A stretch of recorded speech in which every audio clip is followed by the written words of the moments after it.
Yang pertama, latar belakang. Pendidikan merupakan salah satu faktor utama dalam meningkatkan kualitas sumber daya manusia. Keberhasilan suatu proses pendidikan sangat ditentukan oleh kualitas pembelajaran yang berlangsung di dalam kelas. Supervisi pendidikan merupakan proses pembinaan yang dilakukan oleh kepala sekolah atau pengawas kepada guru dengan tujuan untuk meningkatkan kualitas pembelajaran. Agar supervisi pendidikan dapat berjalan secara efektif, diperlukan penerapan teknik dan strategi yang tepat. Teknik supervisi merupakan cara atau metode yang digunakan dalam pelaksanaan supervisi, baik secara individu maupun kelompok. Selain teknik dan strategi, keterampilan supervisor juga menjadi faktor penting dalam pelaksanaan supervisi pendidikan. Seorang supervisor dituntut memiliki berbagai keterampilan, seperti keterampilan komunikasi, observasi, analisis, serta kemampuan memberikan umpan balik yang konstruktif. Dengan demikian, teknik, strategi, dan keterampilan dalam supervisi pendidikan merupakan komponen yang saling berkaitan dan tidak dapat dipisahkan. Selanjutnya, pembahasan 2.1 Supervisi pendidikan. Pengertian supervisi pendidikan. Supervisi berasal dari dua kata, yaitu super dan vision. Kata super mengandung makna peringkat atau posisi yang lebih tinggi, superior, atasan, lebih hebat atau lebih baik. Sedangkan kata vision berarti mengandung makna kemampuan untuk menyadari sesuatu tidak benar terlihat. Menurut Purwanto, tahun 2000, supervisi merupakan suatu aktivitas pembinaan yang direncanakan untuk membantu para guru dan pegawai sekolah lainnya dalam melakukan pekerjaan secara efektif. Sedangkan menurut Manulang, pada tahun 2005, supervisi merupakan suatu proses untuk menerapkan pekerjaan apa yang sudah dilaksanakan, menilainya, dan bila perlu mengoreksi dengan maksud supaya pelaksanaan pekerjaan sesuatu dengan rencana semula. Dari pendapat para ahli di atas, dapat penulis simpulkan bahwa supervisi hampir sama dengan pengawasan, namun supervisi lebih baik ke pembinaan. Nah, di dalam teknik supervisi, pembagiannya itu ada dua. Yang pertama adalah teknik supervisi individual, yang dimana teknik supervisi individual adalah teknik yang dilakukan secara perseorangan. Artinya, supervisor hanya berinteraksi dengan satu guru. Tujuannya supaya pembinaan bisa lebih fokus dan mendalam terhadap masalah atau kemampuan guru tersebut. Dalam praktiknya, teknik ini bisa dilakukan melalui beberapa cara. Yang pertama adalah kunjungan kelas, yaitu supervisor datang ke kelas untuk melihat langsung proses pembelajaran, baik dengan pemberitahuan maupun tanpa pemberitahuan. Cara yang kedua adalah observasi kelas, yaitu mengamati secara detail aktivitas guru dan siswa, termasuk seperti metode mengajar, penggunaan media, serta respon siswa selama pembelajaran berlangsung. Yang ketiga adalah pertemuan individual, yaitu diskusi atau dialog antara supervisor dan guru untuk membahas kesulitan, memberikan arahan, dan mencari solusi bersama. Dan yang terakhir adalah penilaian diri sendiri, yaitu guru diminta mengevaluasi dirinya sendiri agar lebih sadar terhadap kelebihan dan kekurangannya dalam mengajar. Selanjutnya, saya akan menjelaskan teknik kelompok. Teknik supervisi kelompok adalah satu cara melaksanakan program supervisi yang ditujukan pada dua orang atau lebih guru yang diduga sesuai dengan analisis kebutuhan, memiliki masalah atau kebutuhan atau kelemahan-kelemahan yang sama dikelompokkan atau dikumpulkan menjadi satu atau bersama-sama. Kemudian, kepada mereka diberikan layanan supervisi sesuai dengan permasalahan atau kebutuhan yang mereka hadapi.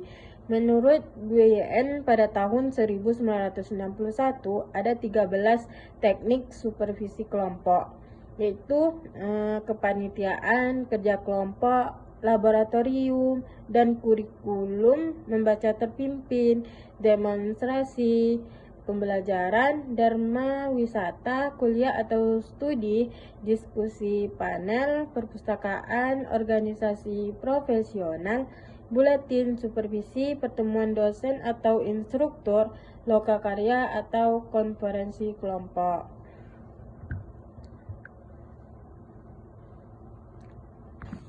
Strategi supervisi pendidikan. Strategi supervisi merupakan proses penentuan cara atau teknik supervisi terbaik yang akan digunakan kepala sekolah dalam melaksanakan perannya sebagai supervisor pendidikan dengan tujuan meningkatkan mutu sekolah. Minsberg menjelaskan bahwa strategi merupakan rencana, pola, taktik, posisi, serta perspektif yang disusun pemimpin untuk mencapai tujuan di masa depan. Adapun tahapan penentuan strategi supervisi pendidikan yaitu yang pertama ada tahapan identifikasi. Yaitu tahapan ini merupakan tahap di mana kepala sekolah harus mampu mengidentifikasi segala bentuk isu dan permasalahan yang bersumber dari dalam atau luar lingkungan sekolah yang secara langsung atau tidak langsung memengaruhi kinerja sekolah secara komprehensif.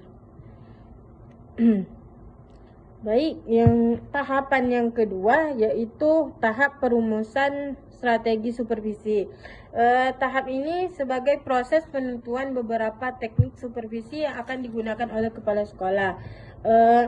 Minsberg menjelaskan bahwa strategi merupakan suatu masa di mana para membuat strategi berusaha mengidentifikasi dan mengelompokkan berbagai strategi menjadi suatu strategi yang utuh.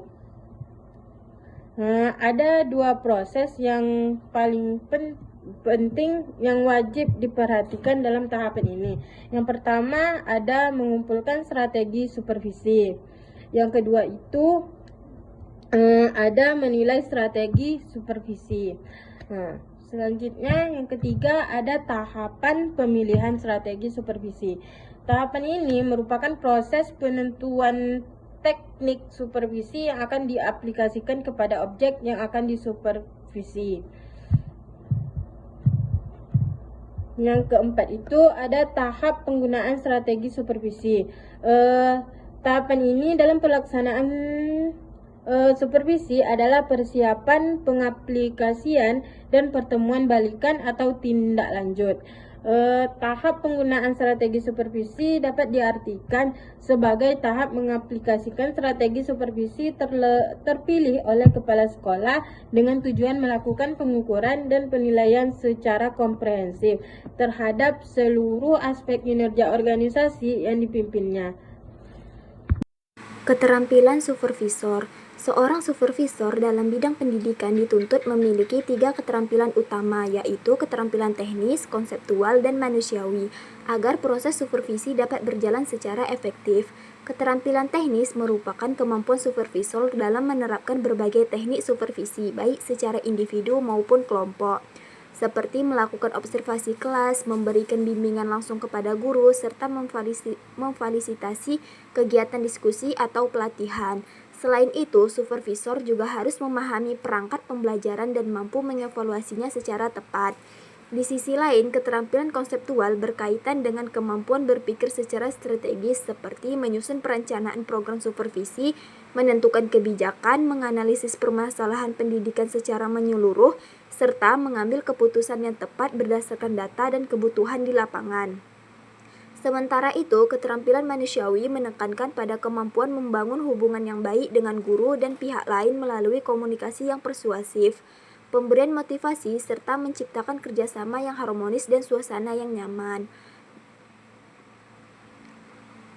Jadi, dapat disimpulkan bahwa keberhasilan supervisi pendidikan sangat ditentukan oleh keseimbangan antara keterampilan teknis, konseptual, dan manusiawi yang dimiliki oleh supervisor. Ketiga keterampilan tersebut saling melengkapi di mana keterampilan teknis berperan dalam pelaksanaan di lapangan, keterampilan konseptual dalam perencanaan dan pengembalian keputusan, serta keterampilan manusiawi dalam membangun hubungan yang efektif.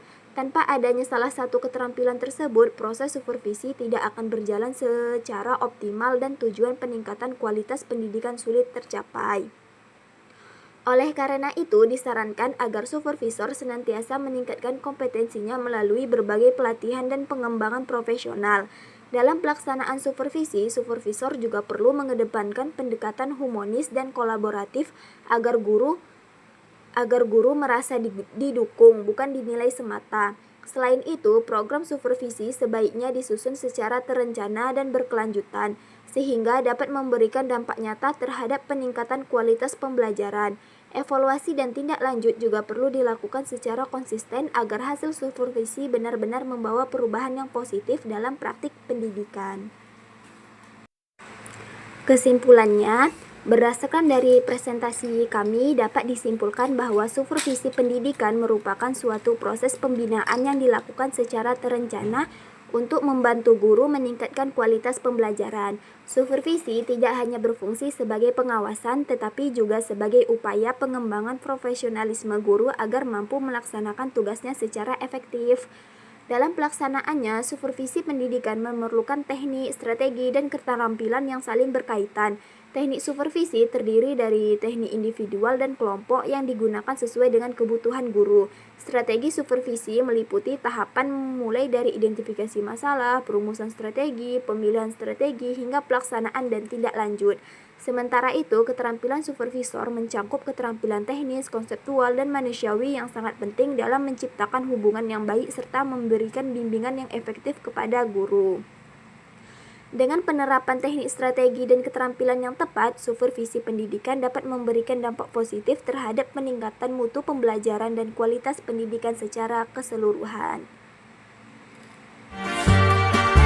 Like cherry blossoms blooming in the mountains